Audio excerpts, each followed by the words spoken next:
초코붕어빵에 책 읽어주는 여자. 사람의 인생은 크고 작은 여러 개의 꿈으로 이루어진다.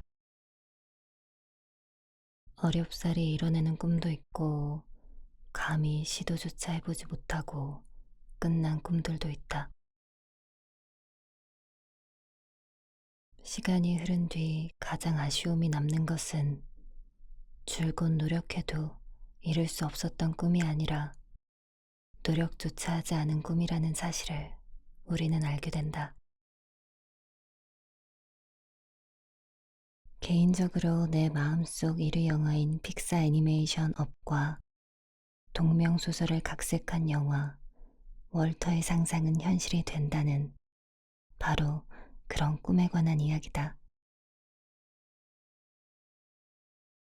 이루려고 노력하지 않고 그저 기다리기만 하면 그 수많은 꿈들은 결국 메울 수 없는 아쉬움으로 남게 됨을 두 영화는 말한다.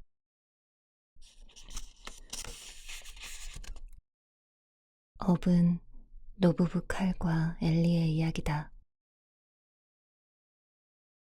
두 사람은 어려서부터 모험을 좋아해 언젠가 꼭 세상 이곳 저곳을 여행하기로 약속한다.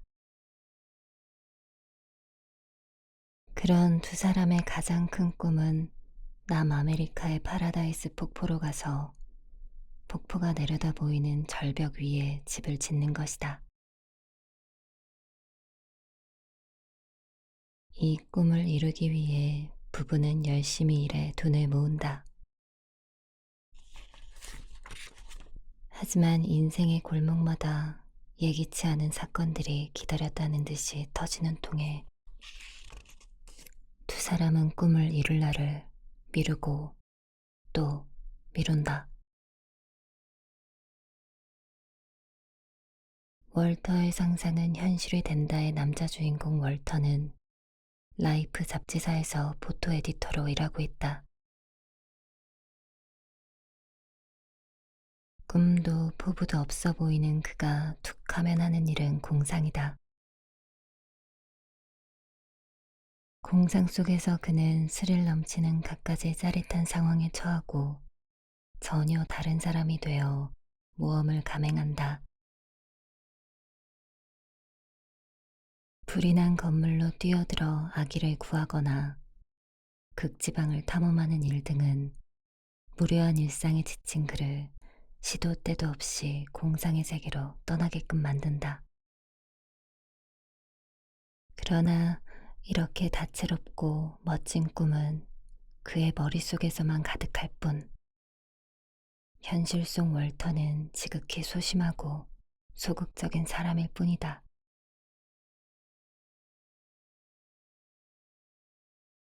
꿈이 당신을 기다려줄 거라 생각하지만 작별의 인사도 없이 순식간에 떠나가 버리는 것이 바로 인생이다. 업에서 지극히 사랑하는 부부 칼과 엘리는 꿈마저도 같다. 이 꿈을 위해 두 사람은 유리병을 하나 마련해 파라다이스 폭포라고 써붙이고는 돈을 모으기 시작한다. 이 유리병에 돈이 가득 차면 파라다이스 폭포로 떠날 계획이다. 하지만 유리병에 돈이 찰 즈음이 되면 생각지도 못한 일이 어김없이 터지곤 한다. 어쩔 수 없이 병을 깨서 급한 불을 끄는 상황이 반복된다. 그러는 사이 부부는 점차 늙어간다. 칼은 어느새 하얗게 센 아내의 머리카락을 보고 착잡한 마음을 가눌 길이 없다. 더는 기다리지 않고 당장 비행기 표를 사서 두 사람의 오랜 꿈을 이루러 가기로 결심을 한다. 그러나 이때 또다시 생각지도 못한 일이 일어난다. 엘리가 병으로 쓰러져 얼마 후 세상을 떠나고 만 것이다. 우리는 늘 남은 시간은 많다고, 꿈은 언젠가 여유가 생길 때 이루면 된다고 생각한다. 그러나 앞날을 누가 내다볼 수 있으랴. 내일의 일도 알 수 없는 것이 인생이다. 아쉬움을 남기고 싶지 않거든. 알 수 없는 내일로 꿈을 미루어서는 안 된다. 지금 당장 행동하지 않으면 예고도 없이 한순간에 꿈의 수명이 닳을지도 모른다.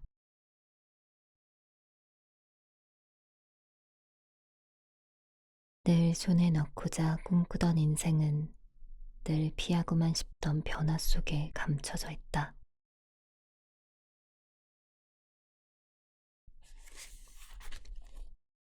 자신의 상상 속에서 월터는 똑똑하고 용감한 데다가 잘생기고 매력 넘치는 무언가다.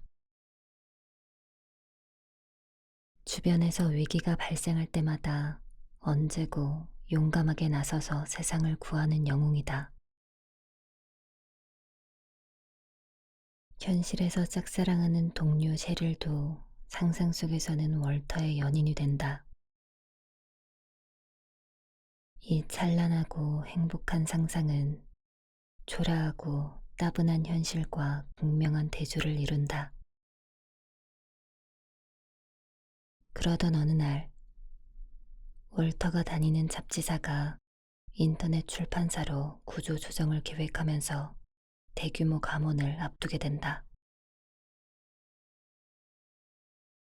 착잡한 심정의 월터가 전속 사진 작가로부터 편지 한 통을 받으면서 사건은 시작된다. 전 세계를 떠돌며 사진을 보내오던 작가는 마지막 호 잡지 표지에 삶의 정수를 담았다는 25번 사진을 반드시 실어달라고 부탁한다. 하지만 기가 막히게도 작가가 동봉한 필름에 25번 사진의 자리는 처음부터 비어 있었다. 연락이 닿지 않는 작가를 직접 만나기 위해 월터는 무작정 그린란드로 떠나기로 결심한다. 늘 머릿속으로만 분주하던 그가 세상을 향해 직접 행동한 첫 순간이었다. 지난날 머릿속으로 떠올렸던 그 어떤 상상보다도 환상적이고 험난한 여정을 경험하면서 월터는 삶에 대한 열정을 되찾는다.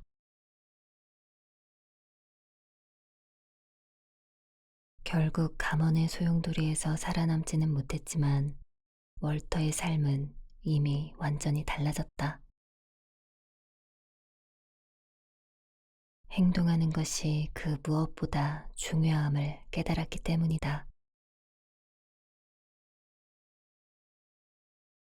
인생에서 가장 후회되는 것은 실패가 아니라 삶에 온전히 충실하지 못했다는 사실이다.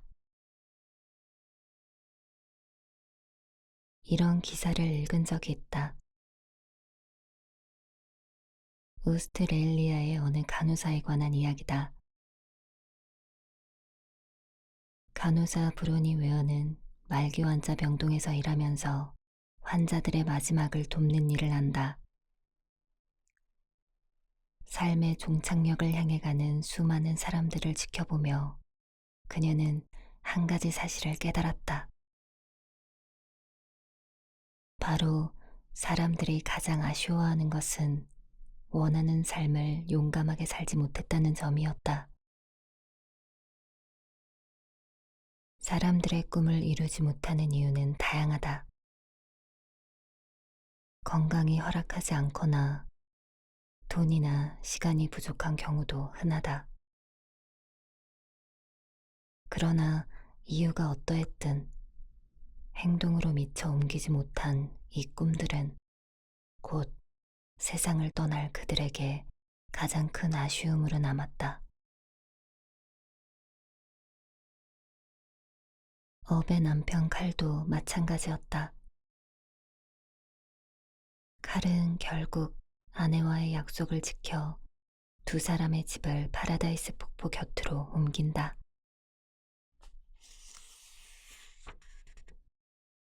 하지만 이 모든 것을 함께할 아내는 이미 세상을 떠나고 없었다. 부부가 한평생 동경했던 폭포 곁에 아내의 영혼이 머물 것이라 생각한 것만이 그가 스스로 할 수 있는 위로였다. 꿈과 현실의 차이를 우리는 행동이라 말한다. 앞서 말한 오스트레일리아의 간호사 브로니 웨어는 자신의 저서 죽을 때 가장 후회하는 5가지의 시한부 환자들이 죽기 전에 가장 후회하는 5가지를 이렇게 정리했다. 첫째, 내가 원하는 삶을 살지 못한 것. 둘째, 너무 많은 시간과 열정을 일에 쏟은 것. 셋째, 감정 표현에 솔직하지 못했던 것.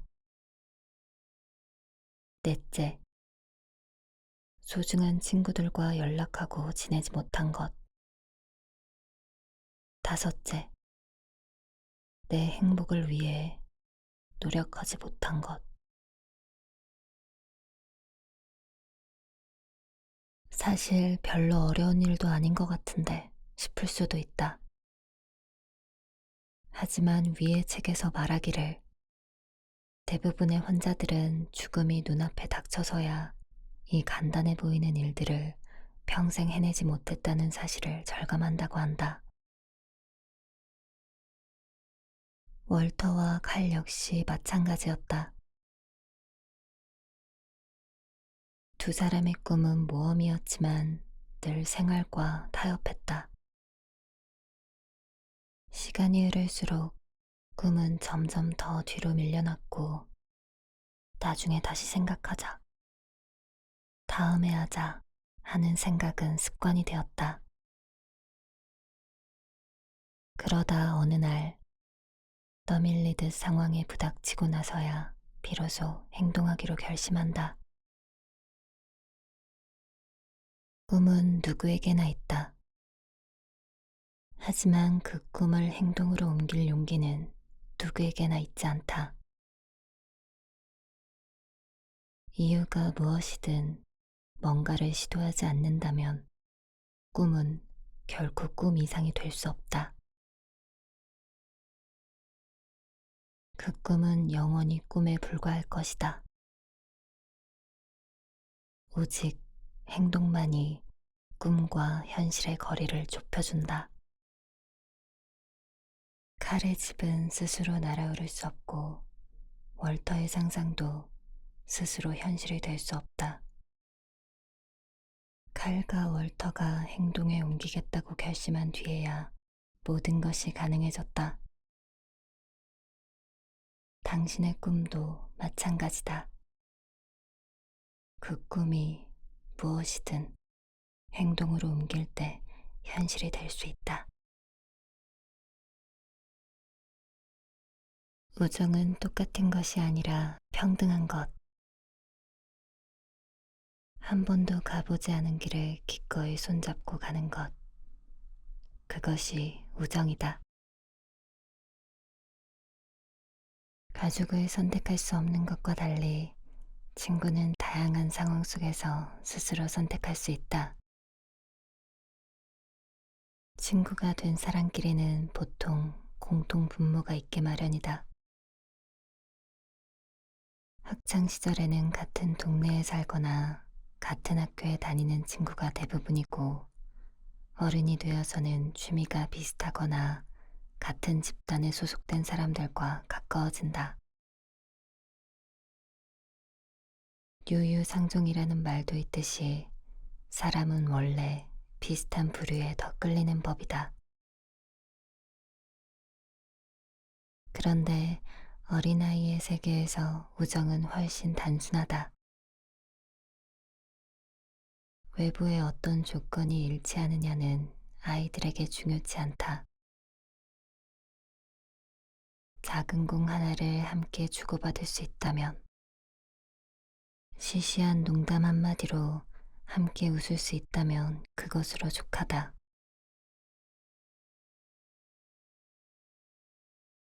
어제는 몰랐던 친구와 오늘 절친이 될 수 있고, 오늘 하루 신나게 놀고 다시 만나지 못하더라도 정말 좋은 친구로 기억해준다. 영화 줄무늬 파자마를 입은 소년과 폭풍우 치는 밤에 등장하는 친구들의 우정이 바로 그렇다. 판이하게 다른 것을 넘어 서로 적대적인 관계에 놓여 있지만 이 아이들은 가장 고귀한 우정을 보여준다.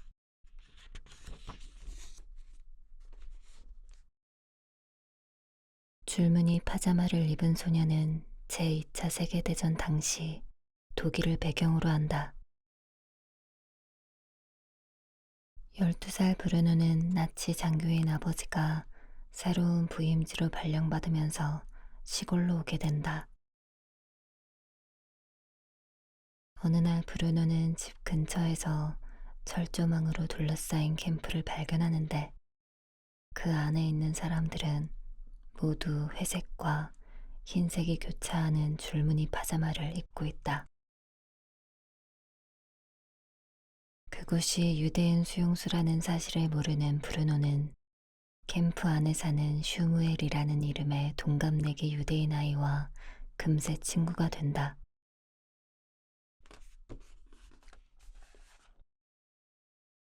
폭풍우 치는 밤의 주인공은 온화하고 선량한 염소 메이다. 메이는 폭풍우가 치는 밤에 어두컴컴한 오두막에서 비를 피하다가 자신을 가부라고 소개하는 어떤 동물을 만나게 된다. 처음 만난 사이지만 순식간에 마음을 터놓은 두 친구는 다음 날 함께 나들이를 가기로 약속한다. 그런데 약속날 나타난 가부를 보고 메이는 충격을 받는다. 가부는 다름 아니라 염소의 천적 늑대였던 것이다. 누가 보더라도 결코 친구가 될 수 없을 것 같은 메이와 가부는 남몰래 우정을 쌓기 시작한다.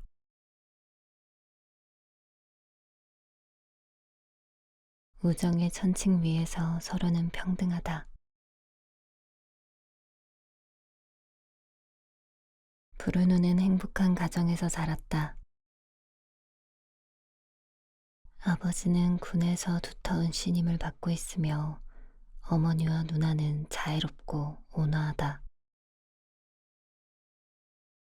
아무런 걱정 없이 세상을 마음껏 탐색하던 브루노는 온 가족이 시골로 이사를 하는 바람에 친구들과 헤어지는 것이 못내 섭섭하다. 그래서 가족들 몰래 집 근처를 탐험하기 시작한다. 어느 날 브루노는 아버지가 관리하는 농장 근처에 갔다가 울타리 너머의 또래로 보이는 남자아이 슈무엘이 덩그러니 앉아 있는 것을 보게 된다. 천진한 브루노는 울타리 너머의 사람들이 소위 말하는 극악무도한 유대인이라고는 꿈에도 생각지 못한다.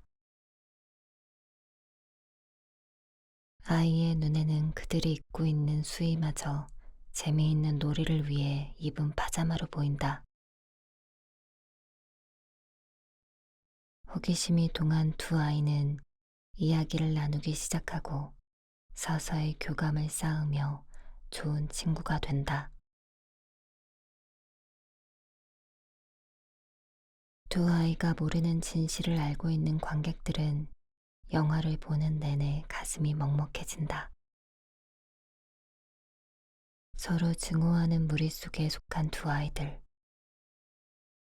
브루노와 슈무엘을 갈라놓은 것은 비단 눈앞의 울타리만이 아니었다. 오랜 세월 쌓인 질시와 사륙의 역사가 두 아이 사이에는 흐르고 있었다. 하지만 아이들에게 상대방은 그저 서로 참 닮은, 말이 잘 통하는 친구일 뿐이다.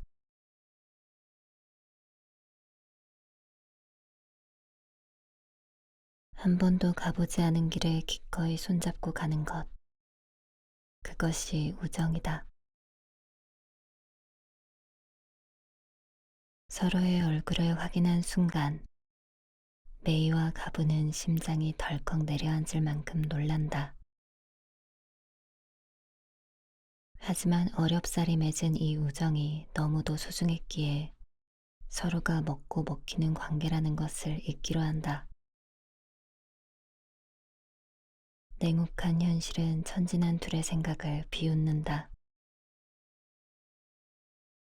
메이와 가부가 친구가 되었다는 소문은 금세 동물들 사이에 퍼져나가고 둘은 자기 무리에서 따돌림을 당하게 된다.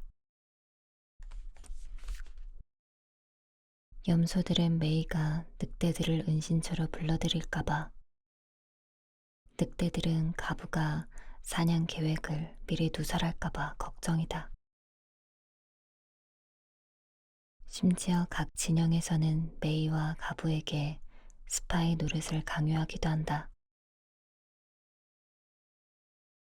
더는 이 무리 속에서 살아갈 수 없다고 판단한 둘은 전설 속 천국인 에메랄드 숲을 찾아 함께 떠난다. 우리는 생존을 위해 자신이 속한 무리의 일원으로 인정받고자 한다. 그래서 때로는 내 생각과 다르더라도 다수의 뜻을 따르며 어떻게든 배척당하지 않으려 애쓴다. 언젠가 더 이상 무리를 위해 무언가를 할 수 없는 날이 오면 그 사람들과의 관계도 수명을 다하는 경우가 흔하다. 하지만 우정의 관계는 다르다. 진정한 친구 사이에 무엇을 줄 수 있느냐는 중요치 않기 때문이다. 한 번도 가보지 않은 길을 기꺼이 손잡고 가는 것, 서로를 위해 나의 공간과 안위를 포기할 수 있는 것, 그것이 우정이다.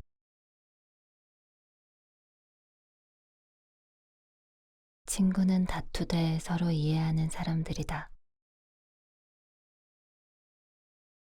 이 두 쌍의 친구들이 쌓은 우정은 무척 감동적이지만 그들 사이에 언제나 햇빛 찬란한 날들만 있었던 것은 아니다.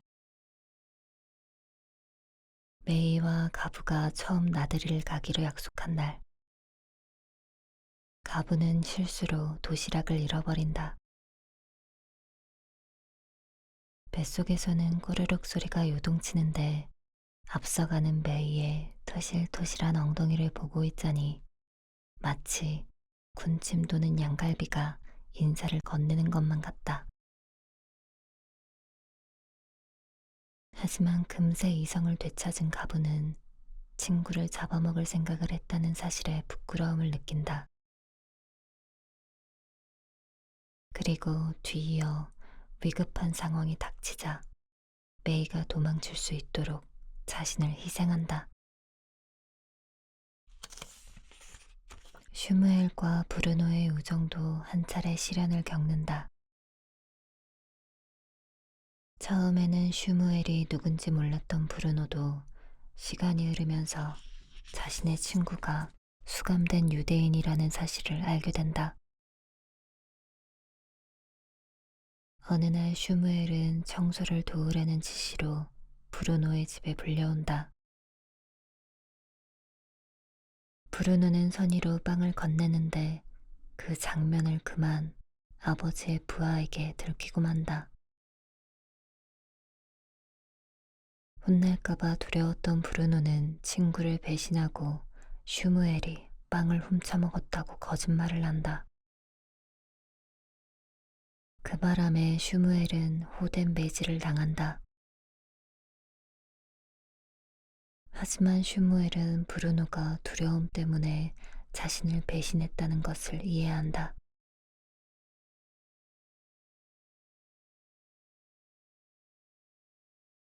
그래서 나중에 브루노가 사과하자 친구가 더는 죄책감에 시달리지 않도록 사과를 받아들인다. 메이 역시 가부의 진심을 이해했다. 육식동물로 태어난 가부가 속으로 얼마나 치열하게 본능과 싸우고 있는지를 알았기에 친구를 더욱 신뢰하고 존중한다. 좋은 친구란 서로 다투지 않는 사이를 말하지 않는다. 그보다는 갈등이나 난관을 겪고도 서로의 고충을 이해하려 노력하고 용서하는 사이다.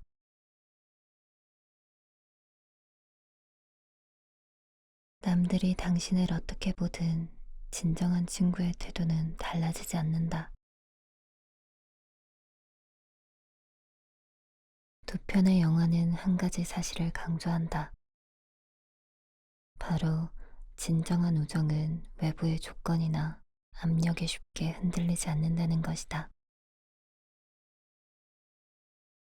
양들에게 메이는 늑대를 무리 속으로 끌어들인 위험 인물이고 늑대들에게 가부는 괜히 설레발을 쳐서 먹잇감을 쫓아버린 배신자였다. 나치에게 슈무엘은 가축만도 못한 대상이고 유대인에게 브루노는 미래의 살인마일 뿐이다. 그러나 두 쌍의 주인공들에게 서로는 세상에 둘도 없는 좋은 친구다. 진정한 친구 사이라면 남들의 시선이나 생각은 서로를 향한 태도를 결코 바꿀 수 없다.